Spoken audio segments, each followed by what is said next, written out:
And I actually worked really hard to get parked where I do not have like random sunshine spots on my face and neck. So kudos.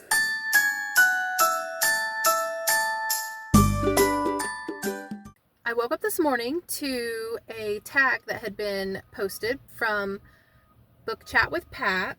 It's called the Christmas music tag. So I clicked on that to see what it was about. And it is originally made by Daniela and Renee. And I'll put their links to their channels in the description. But it is 8 Christmas songs that most of us have heard of. And you just take the prompt that they are inspired by that song and choose a book that it makes you think of. The first song that they suggested was Joy to the World, a book that makes you have joy. So I thought of the book because of Winn-Dixie.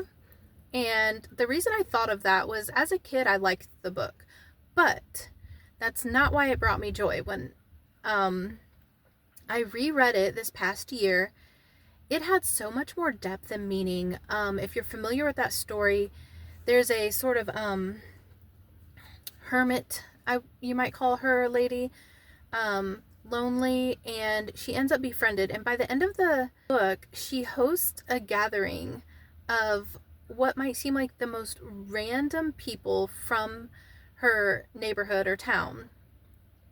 And I suppose you could say it's because of Winn-Dixie that these group of people get together and truly enjoy themselves, enjoy getting to know one another, who that particular group would never generally be getting together and befriending one another. Just the beauty in going outside of your particular similar group that maybe you often are with. So that was because of Winn-Dixie. The next song is Let It Snow, a book with snow or a winter scene that stands out. And this is a book that I want to reread this year and have not read since childhood, but I always think of the winter scene in the book Caddy Woodlawn. So if I go back and reread this and this did not happen in that book, I will be so just take my brain somewhere. But what I remember from that book, the one scene, is that it's winter, they're walking to school, and their mom has hot roasted potatoes ready in the morning that they put in their pockets because then they keep their hands warm on the way to school by keeping it near the warm potatoes. Plus, it's their lunch. Granted, it cools down by lunchtime, but hey, is that not genius to have a food do 2 jobs? Just saying. Thought that was amazing. Amazing enough that I've remembered it all these years. Third song. You're a mean one, Mr. Grinch. Think of a mean character. So I thought of a book I just read a couple of weeks ago called The Girl Who Drank the Moon.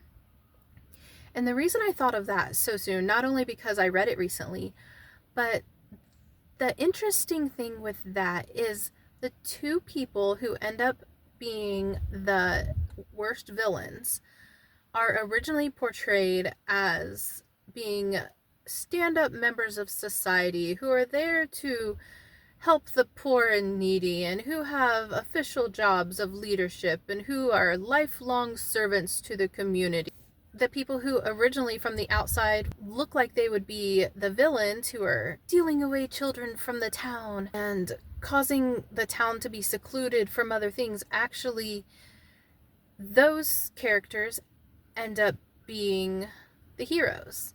They're not stealing children away from the town. They are rescuing the children that the pretend heroes who are actually villains are putting in harm's way. So the character growth in that book and the character revealing is just phenomenal. In the next song, Santa Claus is Coming to Town, the prompt for that is a new release coming soon.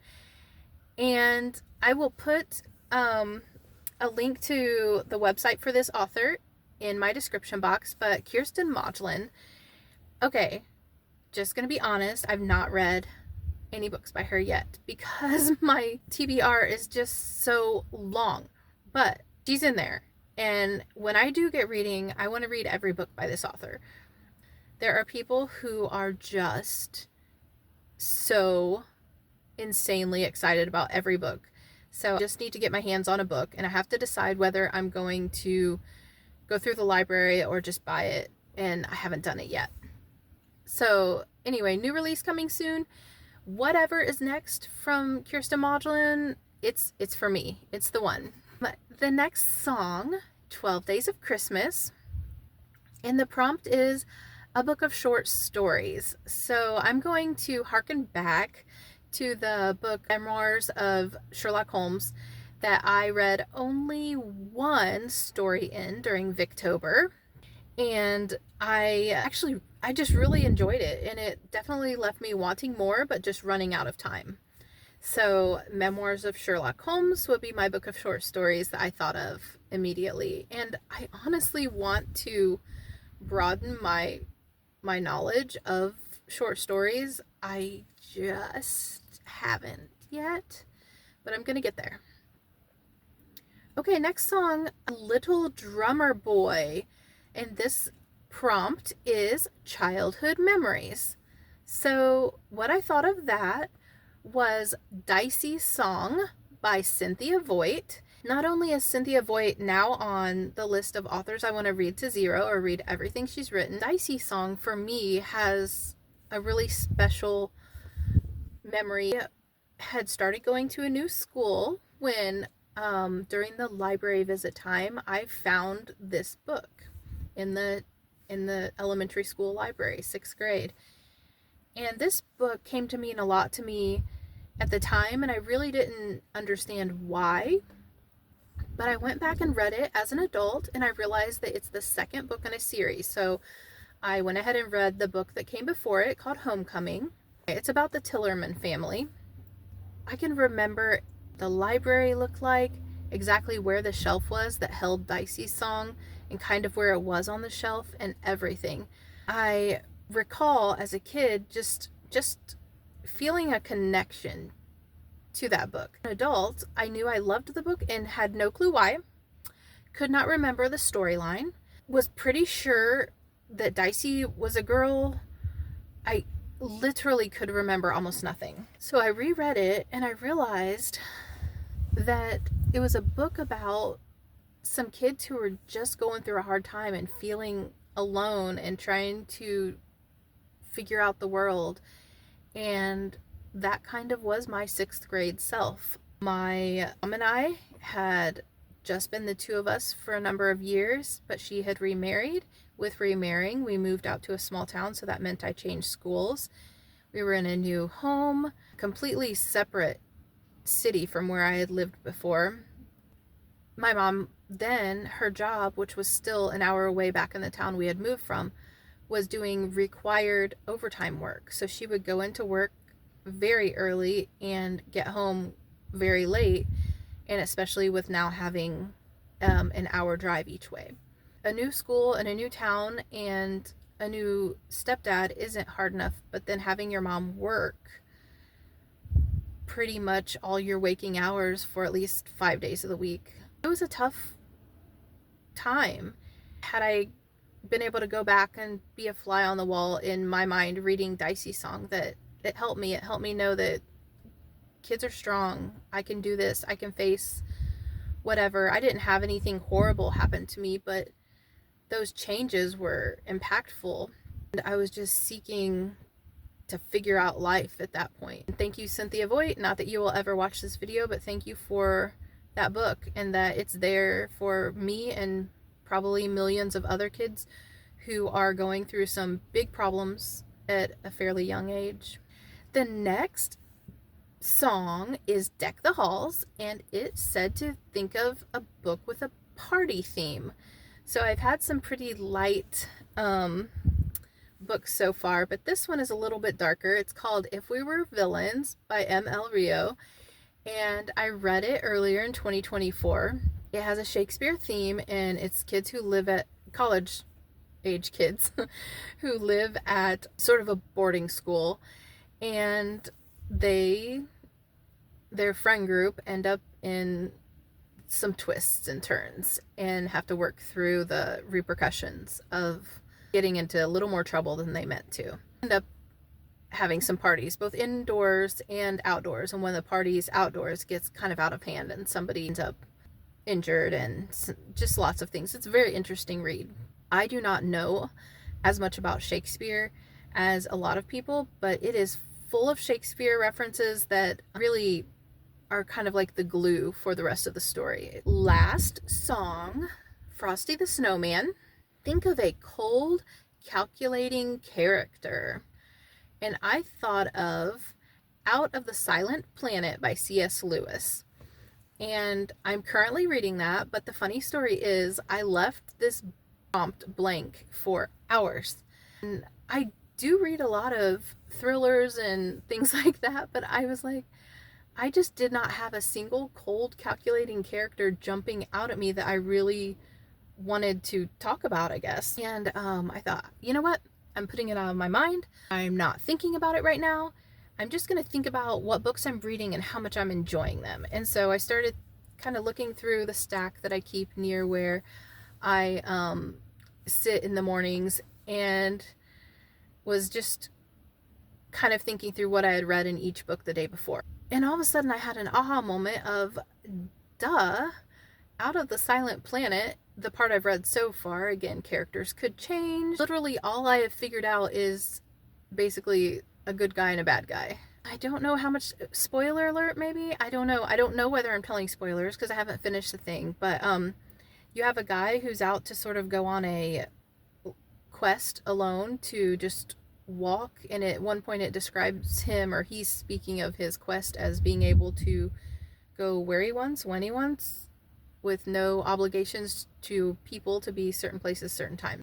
So he comes across a lady who says, hey, could you go help my son? My son works down at this house down the road, and they haven't let him come home from work yet, and it's getting late. So he goes to help this adult son of hers, and meets the two men who are trying to keep the son there. The two men get him inside to take a break, have a nap, have some food and drink, and they drug him. They drug the main character. They end up putting him in this, well, they're calling it a spaceship, and one of those men comes in to this spaceship sort of thing with him, is explaining that it's flying, but he's doing it all really kind of creepy. So it's not like, hey, we're friends and we're in this spaceship together. It's like, it's going to take us, like 28 days to get to this place. And the way he says things gives the impression that they're not both going to make it back to Earth. So we'll see. We'll see what this book even is. But I am thoroughly enjoying reading this by C.S. Lewis that is just so different than the other obvious spiritual focused books. So last one, cold calculating character, made me think of the book Out of the Silent Planet. And then Pat said in her Christmas music tag video to think of a Christmas memory. I was struggling to come up with a Christmas memory. Many of them are gift related. So I'll share one that's kind of funny. One of my dear aunts, a sister of my mother, and we went to drive to a store on Christmas. You know how everybody gathers at grandma's house, all the cousins, aunts and uncles. I don't know what we forgot, but we forgot something. So my aunt asked if I would ride to the store with her, and I was this sort of less rambunctious cousin, so I said yes. And she probably enjoyed a little time away from her own kids, knowing they were safe there with all the cousins. So we get in her car, and we're backing out of grandma's driveway. Put it in drive to go forward. We're going to head to the store, and we hadn't gone 10 feet. We weren't even past the edge of the yard at grandma's house when there was a little bump under the tire. A squirrel had run under the tire of the car, and it was a small car that sat low to the ground, and I don't know if that makes a difference, but I felt that bump as about a 10-year-old kid or so, and it was right under the tire that I was sitting above there in the front passenger seat. And I will never forget my aunt She hadn't done it on purpose. It wasn't her fault. But she apologized to me so sweetly. Like, she really felt that she had somehow done wrong to my poor little childhood soul. So that was one memory. Another funny memory, thinking back on gifts I've gotten, is when in 6th grade, my mom and this stepdad decided to get me clothes for Christmas, but I didn't have anything to do with picking them out. In fact, this stepdad picked them out. And I wore them, and I ended up liking them. I was very grateful, but it was the funniest thing looking back. So I was gifted 3 different solid colored turtleneck shirts, and then flannel button fronts that color coordinated with each of those. And it was a feminine style, but I had never worn that style of clothes. I don't know what made that the thing to buy me, but there we were. And I will remember the browns and greens and creams and blues of those flannels and turtlenecks for a while. I think once I got not too much older, those things hit the donation bin. This music tag has been really fun. I'm already playing Christmas music a little bit here and there. My town is actually dipping into cool weather, coming back to warm weather, but we are supposedly going to get snow, at least some flurries, before November ends. So hope you all have a wonderful Thanksgiving season going into Christmas season, and I hope that some of you decide to do this Christmas music tag. Let me know what these prompts make you think of, books you've either read, or like I did, you could cheat a tiny bit and name some books that you haven't read or haven't read in many years. But I'll just leave it open to you. Enjoy each of your opportunities to love on the people around you and just show them a little bit of joy.